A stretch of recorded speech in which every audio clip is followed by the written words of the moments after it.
hapon alang sa mga kagalaan nga nako nga nagasubaybay sa akong programa nga gitawag diskarte sa mga atake.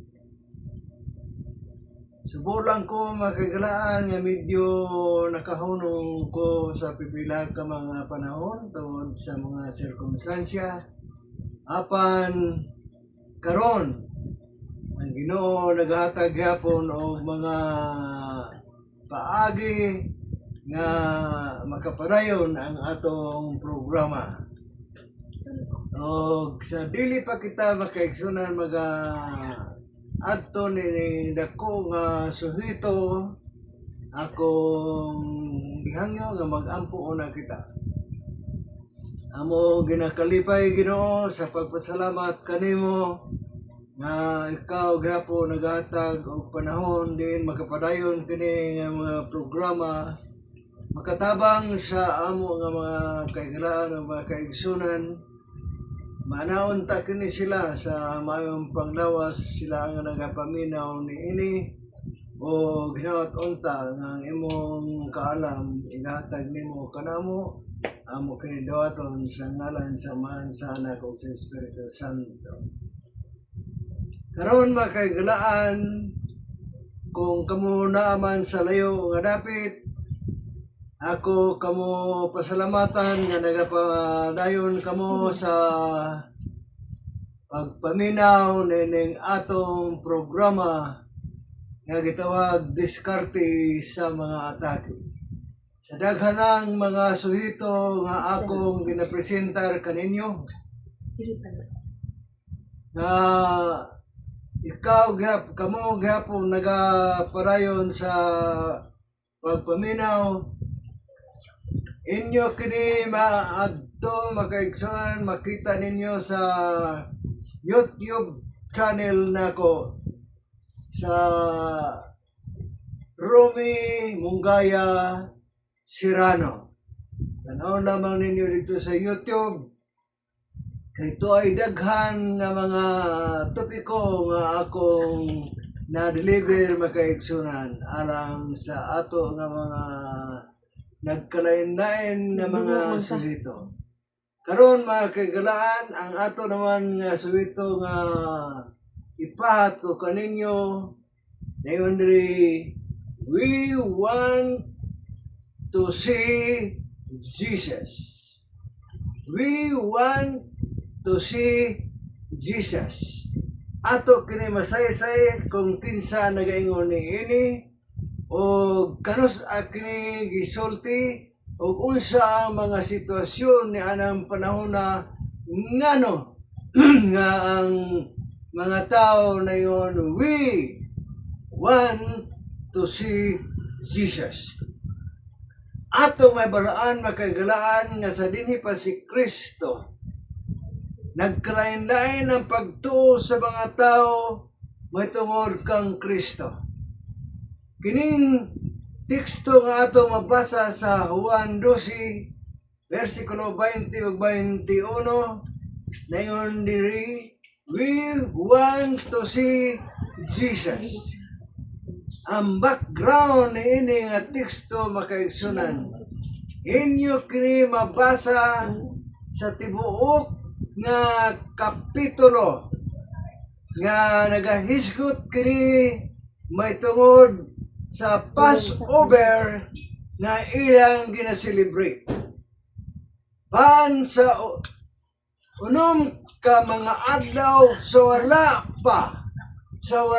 pa magsugod ang pista sa Passover, sumala sa mga writer makagalaan nagsulti sila kumabot kini nga panahon milyon ka mga tao mo attender nining gitawag Feast of Passover.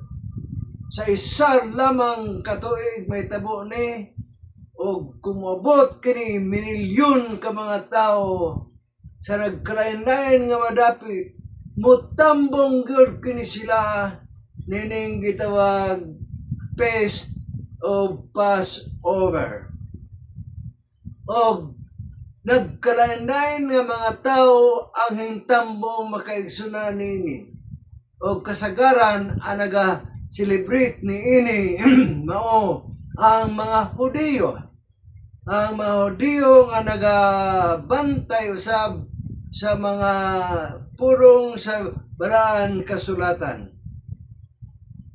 Og dinhi makaigsunan si Kristo ni ining panahona sa Feast of Passover. Si Kristo miabot diha sa Bethany. Diin si Lazaro nga si Kristo nagbanhaw ni ining tawhana gikan sa minatay. Nadungog kini makaigsunan nga milagro. Diin si Kristo nagbanhaw kang Lazaro sa diha nga namatay na kini si Lazaro. Og ato mabaluan ang istorya ni ini makaigsunan na samtang sila Marta og Lazaro nagaandam og pagkaon alang kang Kristo, tungod kay si Kristo na misita man sa panimalay ni Lazaro o ni Marta Maria. Si Kristo sa diha ni ini nga panimalay, kining si Maria nagkuha og malahalon nga perfume nga kini makaigsunan nga butang nga klabihan kamahal kini nga perfume. Og sa diha ang mga tao nagtan-aw sa gibuhat ni Maria, nakita nila nga ang malahalon nga perfume iyang gibubu diha sa tiil ni Kristo. Sa nagasaksi ang mga apostolis, nagasaksi ang man nga mga tao, na si Maria sa diha nga gibubu niya sa tiil ni Kristo ang malahalon nga pamot kong perfume, ang iyang taas nga buhok mao'y gitpahid diha sa tiilan ni Kristo. Og atong masayran makaigsunan nga ang mga tao nagalantaw ni ini sa gibuhat ni Maria nga labihan kamahal nga perfume. Og atong masayran ang reaksyon sa usa ka apostolis ni Kristo nga si Judas. Sa nakita ni Judas ang gibuhat ni Maria, din atong nasayran nga kini si Judas mao ang nagtugyan ngadto kang Kristo sa ulihi nga panahon. Og atong makbasa diha sa bersikulo 5, naingon si Judas nga matod pa sa bersikulo ngano nga kining perfume nga wala man ibaligya sa 300 kadenaryo o ihatag sa mga kabos. Kung atong hunaw-hunawon makaigsunan, si Judas managhusto sab. Apan dili ang iyang tuyo nga nabalaka sa mga pobre. Nganong kining mahalang na perfume wala ibaligya sa 300 kadenaryo o ihatag sa mga kabos. Apan sa labing tinuod, sa sulod sa kasing-kasing ni Judas, dili tungod kay nabalaka kini siya sa mga pobre nga mga tao, kundili tungod kay si Judas isa siya kakawatan. Kay gusto niya nga kini mga butang maangkon niya. Ato makita makaigsunan ang reaksyon. Apan sa sunod sa kasing-kasing ni Judas, ang tinuod dili tungod kay nabalaka sa mga pobre aron kining dako nga kantidad kung ibaligya kining perfume ihatag daw sa mga kabus. Pan sa nasayran ta nga kining si Judas may gugmaon sa salapi. Kawatan kini nga tao og siya ang nagtugyan ngadto kang Kristo sa ato nga nasayran makaigsunan. Karon sa daghan nga mga tao ang mga Hudiyo nasayod nga si Kristo naa diha sa balay ni Maria. Og ang pagtambong sa mga Hudiyo dili tungod nga may tungod kang Kristo. Dili tungod kay gusto lamang sila mutan-aw kang Kristo. Apan gusto sila ang mga Hudiyo makaigsunan. Miadto kay gusto mutan-aw kang Lazaro. Diin gibanhaw ni Kristo si Lazaro. Kay may tuyo sa mga tao, labi na ang Hudiyo, na kining si Lazaro, kinahanglan mapatay kini, kay tungod kang Lazaro daghan ang mintuo nga mga tao ngadto kang Kristo.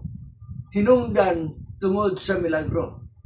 So dili ang pagtambong sa mga Hudiyo aron sa pagtan-aw kang Kristo, aron sa pagdaig kang Kristo, pan gusto nila nga mutan-aw kang Lazaro, kay gusto nila patyon si Lazaro.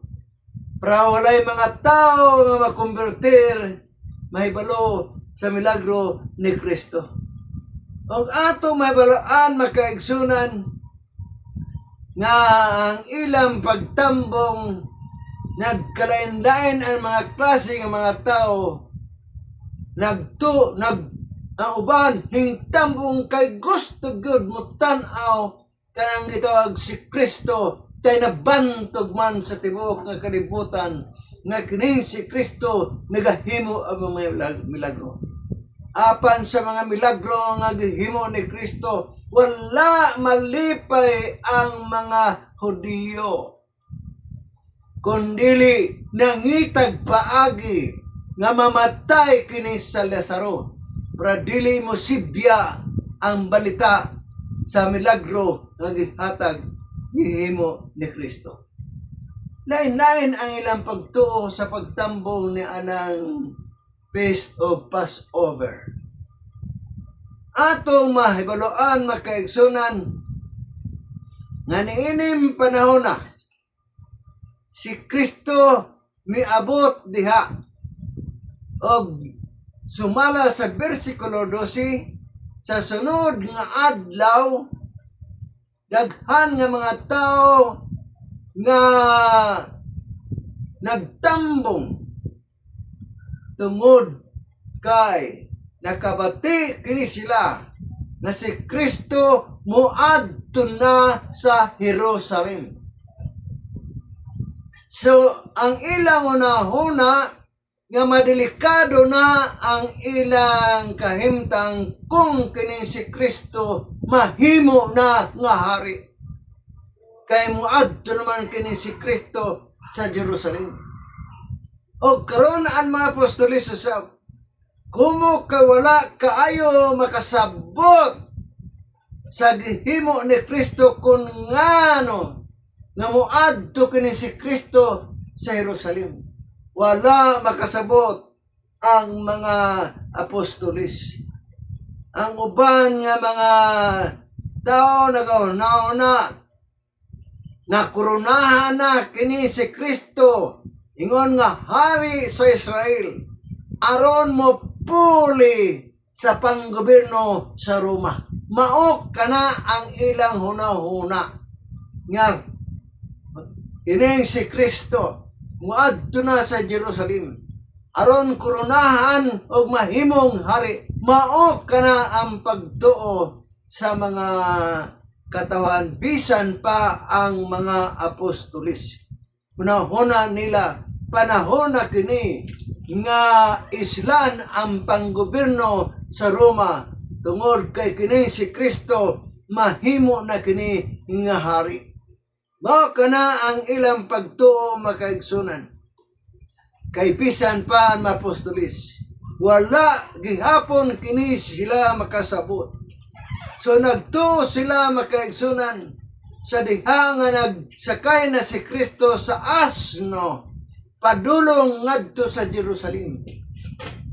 Labihan kadaghan nga mga tao nga nagasaksi o nagkalain-lain ay ilang pagtuo nga kini si Kristo karon koronahan na para mahimo kini nga hari o mapuli sa panggobyerno sa Roma. Mao na ang ilang handom magkaigsunan. So ang sa diha nga nagatuo kini sila nga kung si Kristo na ang mohari nga mopuli sa panggobyerno sa Roma, sulbad ang mga ekonomikanhon, sulbad ang pagkawala sa mga pagkaon. Kay nakita nila nga si Kristo mohimog milagro pagdaghan og pagkaon. Sa diha nga ang tinapay nga 5 kabuok o 2 kabuok isda, gipadaghan ni Kristo. So nagtuo kini sila nga himuon kini ni Kristo kung siya na ang hari. Dako ang ilang kalipay makaigsunan ni anang panahon. O sa nakita nila nga si Kristo nagapanayog masakiton, so nagtuo sila di na magkinahanglan og hospital. Kay naa na si Kristo nga moayo sa mga masakiton. O bisan pa ang patay iyang banhawon. So mao kini ang nabutang sa una-una, bisan pa makaigsunan sa mga apostolis, nagkalain-lain ang ilang pagtuo. O ato masayran nga sa pagtuo sa mga apostolis, diin nagatuo na kini sila nga kung si Kristo mulingkod nga hari, naguna-huna na ang mga apostolis nga mo-apply na dayon sila sa mga posisyon nga dagko nga posisyon sa ginharian ni Kristo. Busa daghan kaayo makaigsunan ang nagkanandain nga pangunahuna. Isa ni ana makaigsunan nga ang akong dako nga pagtagad kining taga-Grego nga mga tao makaigsunan. Kay no atender kay mga tawhana sa festival og ato kini mabasa sa Juan 12:20-23. Basahan ninyo makaigsunan. Kay dunay isa ka tao nga nakikita kang Filipi og naingon, "Sir, we want to see Jesus." No adto kining mga tawhana kang Filipi. Diin isa ka mga tinunan ni Kristo. Yung, "Sir, gusto kami mutanaw kang Jesus." Timan kini nga statement kay mao kini ang atong keyword sa atong topiko. We want to see Jesus. Atong masayran nga kini si Kristo na ingon, ang akong panahon miabot na nga ang anak sa tao glorify kung hatagan siya kadungganan. Sa unang panahon na yung si Kristo, wala pa maabot ang akong panahon. Apan ni ining panahon na makaigsunan, miingon si Kristo, ang akong panahon miabot na nga ang anak sa tao pagadayigon. Apan ato mabalaan makaigsunan nga ang mga apostolis nagatanaw lamang sa mga material nga mabutang. Ginagaw na huna maytod kang Kristo nga karon kay koronahan naman si Kristo ang uban tingali nagaw na huna o madagko kaayo nga posisyon. Pareha ba ko sa ato? Kung kita natay paboran nga mayor, nagunauna kita kung makadaog kini nga mayor, mo-apply gud ko sa nagkalain-lain nga mga treasurer ba o unsa na mga posisyon. Mausab kini makaigsunan. Ang mga apostolis kay wala kini sila makasabot kung unsa ang gibuhat ni Kristo. Isultihan kini sila nga maabot ra ang panahon. O kung atong balikon ang bersikulo 21 nga ningon, we want to see Jesus. Ato kini i-aplikar sa atong iglesia makaigsoon. Ato kini i-aplikar sa atong panimalay. Kung atong naon ang tanan nga nagasimba sa atong simbahan, ang ilang tuyo ba maugayod ang gusto pagtanaw kang Kristo? Nagkalain-lain ang una sa mga tao. Naay mga tao nga gusto mo ato sa simbahan kay makikita sa ilang mga amigo. Samtang dili kana mao ang dapit nga kita gusto makikita sa atong amigo. Ang atong tuyo nganha sa simbahan, we want to see Jesus. Pan atong masayran makaigsunan nagkanain-nain bisan pa sa atong makaigsunan. Nagasimba pagpakita lamang sa garbo sa ilang mga kabtangan. O ato kini aplikar makaigsunan sa atong pamilya.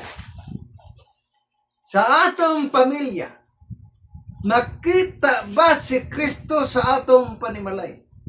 Makita ba sa mga tao sa atong masilingan si Kristo dinhi sa atong panimalay?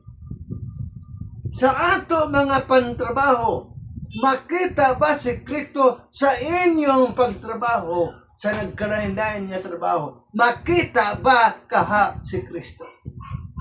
O makita ba kaha makaigsunan sa mga tao ang pagkalimbungan nato sa makanghudas?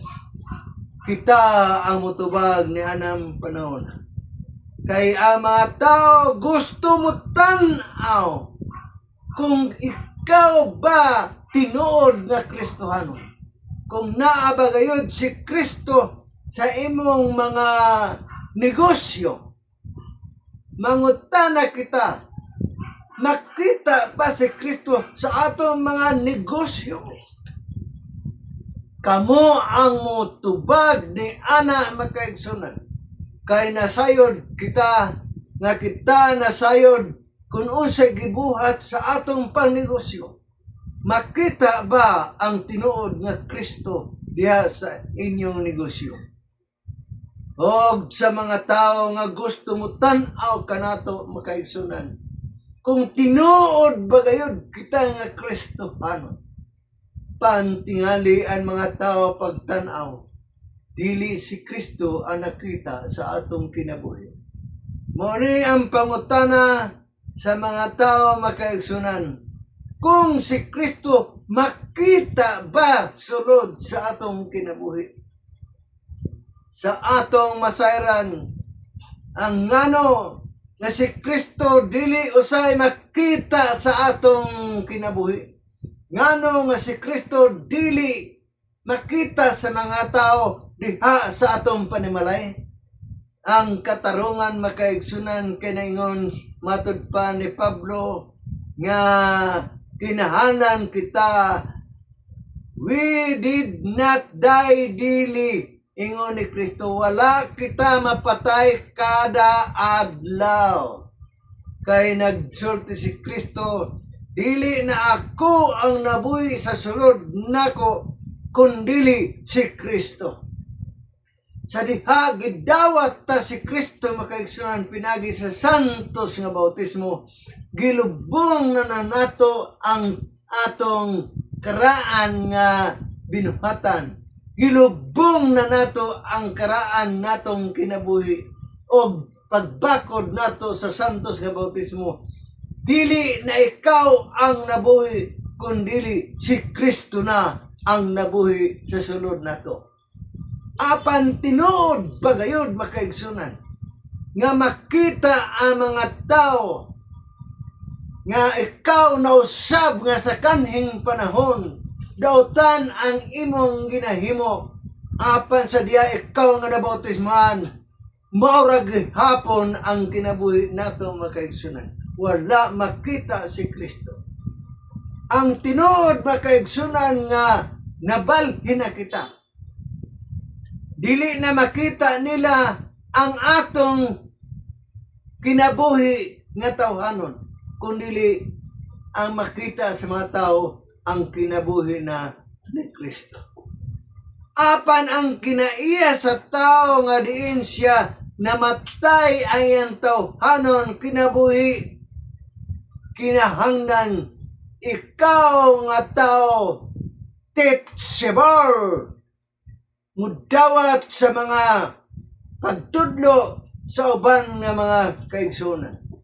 Muna ang isa ka sign makaigsunan. Kung tinuod man kita nga namatay na, si Kristo na sa ato, ang kinaiya makita teachable. Pan kung kita dili gani mo dawat sa mga pagtambag sa mga kaigsunan, wala pa ikaw mamatay mga kaigsunan o dili si Kristo diha kaninyo. Mao kana ang karakteristik sa tao mga kaigsunan. Kung tinuod nga namatay kita, mudawat kita og mga koreksyon. Apan kung ikaw masuko, kung ikaw koreksyonan, wala pa mabatay ang imong pagdaan pagkatao, kundili ang pagkatao pa nimo og wala si Kristo sa imong kinabuhi, kay ang tao nga naa kang Kristo mapainubsanon. Mudawat sa mga pagtambag, mudawat sa mga koreksyon, apan atong masayran makaigsunan ang atong kinabuhi. Aduna tayo mga kinayaw sahay nga masuko kita tudloan sa insekto, masuko kita tambagan sa pagkamali nato. Isa ka na ka mga kinaiya nga wala pa ikaw mausab. Isa ka na ka kinaiya nga wala makita sa mga tao si Kristo sa atong kinabuhi. Apan kung tanawon kita makaigsunan nga kita nagasimba kada Sabado, daw makita makaigsunan sa mga tao nga kita tinuod na Kristanon, kay sige man kita simba. Apan nagsulti sa sinultihan, kung maglakaw ikaw, sama ka sa patriarch ang prophet. Kung ikaw magkakaon, sama sa council sundayt and food. Pero pag talikod, prophet ang king, pag atubang, great controversy. Kanao sa lamang ka mga sinutihan sa atong mga kaigsunan. Dinhi ato makita makaigsunan nga kung galing kita wala makita si Kristo, kinalanpat yun nato ang atong yutanon butang. Ato kinipat yun diya sa sulod sa atong kinabuhi. Kining huna sa pagigilawas, kahugaw, pangibog, unod nun, daotan huna og kadalo nga maoy pagsimbag mga Diyos-Diyos.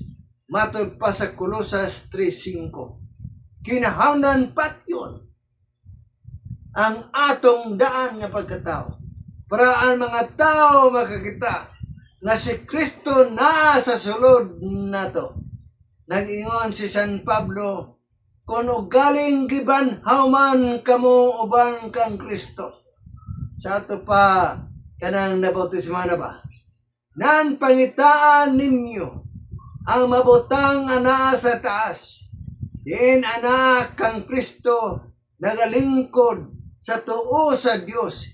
Itunong ang inyo mga nahuna diha sa mabutang nga nasa itaas o dili dini sa yuta. Tinuod makaigsunan sa atong panghuna-huna kay niya pa man kita sa kalibutan. Nagkinhanan kita mga material na mabutang. Apan ipakalabi nato makaigsunan ang atong tunong nga mga langit nun puloy-anan. O dili kita makaadto kung dili papatyon nato ang daan natong pagkatao, ang daan natong kinaiya. Patyon kay si Kristo nakasulod na sa atong kinabuhi. Hinungdan makaigsunan nga kung kita galing na bago, kanang bago gyud makaigsunan. Dili kay saba ba lamang nga kita na bago. Pareho makaigsunan sa istorya, kamo na ibalo naman tingali nini. Pareho sa istorya kining bitin o kining ulod ba? Nga kining ulod nga ning sulod diha sa iyang balayan. Kasi ngalan na ninyo. Caterpillar. Oh. Kining caterpillar makaigsunan o kining bitin sumala sa istorya, nag-istoryahay kini sila. Ingon kining ulod, caterpillar, bitin, mag-contest kita. Mag-schedule kita og adlaw kung kinsa kanato ang mausab. Nasayod kita makaigsunan nga kining bitin, maghiluno ko na. Maghiluno. Pero nagtuang bitin nga kining ulod yun na siya. Ingon ng bitin, sige. Magbagking tanawon ta kung kinsaan mabago ka na to. Pag-abot sa schedule makaigsunan. Ang bitin dito makaigsunan. Nagluno na o bago na ang iyang lawas. Apan bitin gyapon. Apan sa nakita sa bitin, asa pa man kining ulod, wala pa man mutunga, wala siya may balong nga kining naglupad-lupad nga naa sa ibabaw. Mo ni ang ulod nga nahimong butterfly. Kung atong tanawon kinsa man ang nabag-o makaigsunan. Kana nagluno lang amora gyapon lawas, bitin gyapon. Apan kung galing kita tinuod nga bago, himuunta nga pareho sa gikan sa ulod una na himo kini nga butterfly. Mao kana ang aton tunong nga mga tao, we want to see Jesus. Mao kini ang atong hando makaigsunan nga unta sa atong pagkakristohanon. Makita na sa mga tao si Kristo na sa sulod sa atong kinabuhi. Makita na nila ang pagkatinuod na pagkristohanon. Dili kay kita nagasimba lamang, apan wala mausab ang atong kinabuhi. Akong pasalamatan makaigsunan, ini ato mo buong nga topiko, we want to see Jesus, nga kinahanglan ang mga tao makakita, nga kita ang tinuod na Kristohanon. Mag-ampo kita. Among gikalipay Ginoo sa pagpasalamat kanimo. Kini mo po lamang nga topiko. Apan dako nga kahulugan nga unta sa among kinabuhi. Ang mga tao nga gusto makita si Kristo sulod sa among kinabuhi. Tabangi ang tasatag sa namo kinabuhi. Nga mausab kami Ginoo nga di ang karaan namong pagkatao amo nagilubong sa santos nga bautismo. O magalakaw na kami nga bago, hangtod si mang pagbalik, masakwan nimo kami, og andam kami sa pagsugat kanimo sa ngalan ni Jesus nga akong manuluwas. Amen.